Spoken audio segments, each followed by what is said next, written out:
NASCAR just dropped the hammer, and Hendrick Motorsports was the nail. Earlier today, it was announced that Hendrick Motorsports and Kaulig Racing were receiving L2 penalties for the hood louvers that they confiscated at Phoenix Raceway.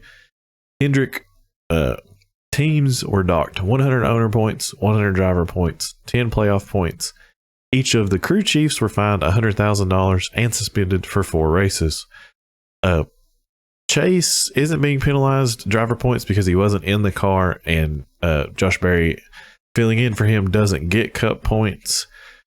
So there was no penalty for driver points for the number 9 car, but it will get the 100-point owner deduction, and the crew chief will be fined $100,000 and suspended for 4 races. It's the same penalty for the number 31 Kaulig Racing Chevrolet for Justin Haley. 100 owner, 100 driver points.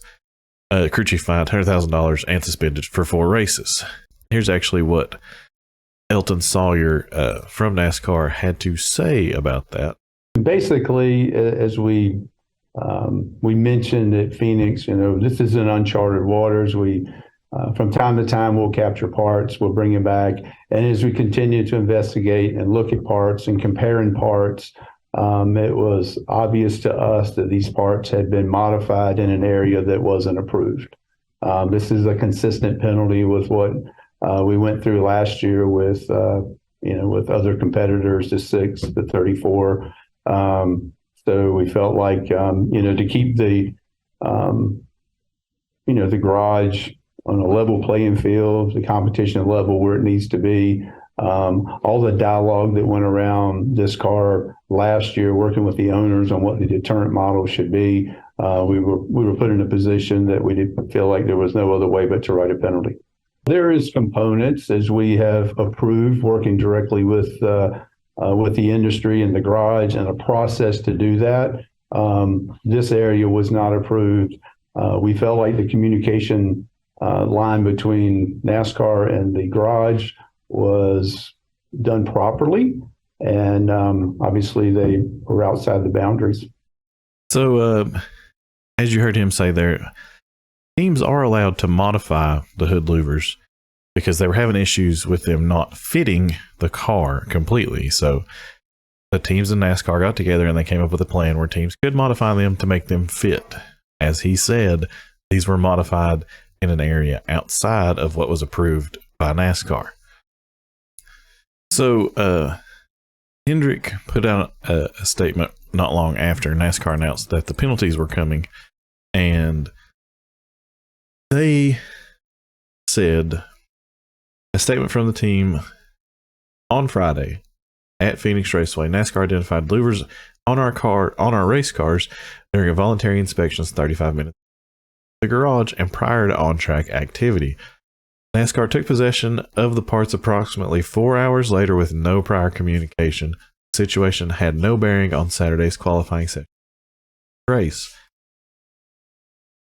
Now, to me, part of their argument there is they're saying they shouldn't be penalized because all the comparable penalties that have happened, like Brad Keselowski in the 6 RFK car and the 34 of Front Row last year, both of those were found in post-race, where the Hendrick parts were found in pre-race. Personally, I think if you come to the track with an illegal part on your car, that implies an intent to try to race with that part, whether you actually get to race or not. You intended to race with an illegal part. After saying that the situation had no bearing on Saturday's qualifying session, they cited several facts that include louvers provided to the team through NASCAR's mandated single source supplier do not match the design submitted by the manufacturer and approved by NASCAR. So they're saying the louvers they were given were wrong. Supposedly have documented inconsistent and unclear communication by NASCAR specifically related to the louvers, and recently comparable penalties issued by NASCAR have been related to post-race inspections. But like I said, you showed up with a part that was illegal. that's intent to race with an illegal part. They plan to appeal the penalties, but they said they will go ahead and start the crew chief suspensions at Atlanta this weekend. They said they will announce replacements later this week. I guess we're going to get to see how deep the Hendrick Motorsports bench really is. Something I didn't actually realize before this weekend is that Kaulig Racing in the Cup Series gets its cars from Hendrick Motorsports, which may somewhat explain the Justin Haley penalty. Now, also penalized today.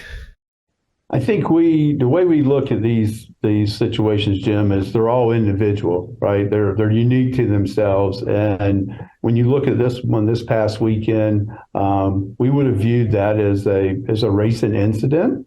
But then as 24 hours later, have a competitor that has gone on a podcast, which I will say we're delighted that Denny has a podcast. We think that's great, interacts with the fans.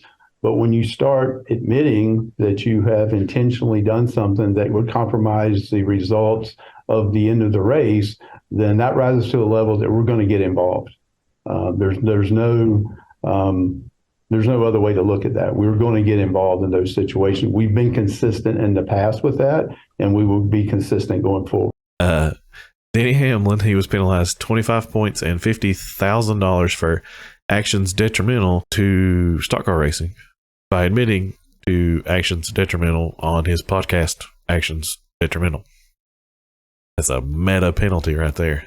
So with all of the penalties, the point standings have been shaken up quite a bit here. Kevin Harvick is now your points leader for the first time since 2020. Denny Hamlin falls to 12th after his 25-point penalty, so not the worst thing in the world to happen to him. Before the penalties, Alex Bowman was actually the point leader for the first time in his career. He falls to 23rd, and he's actually only 3 spots ahead of Chase Elliott in the points, who has missed the last 2 races after breaking his leg. The guy who won the last 2 races in a row, Willie B, falls to 29th in the point standings. Kyle Larson is 32nd in the point standings. And poor Justin Haley has what is possibly the lowest points total in NASCAR history. He's currently sitting at negative 40 points. What the hell, man? But anyway, that's going to do it for this quick little update on NASCAR dropping the hammer on teams touching parts and pieces they're not supposed to be touching, just like they did last year. At least they're being consistent. Peace.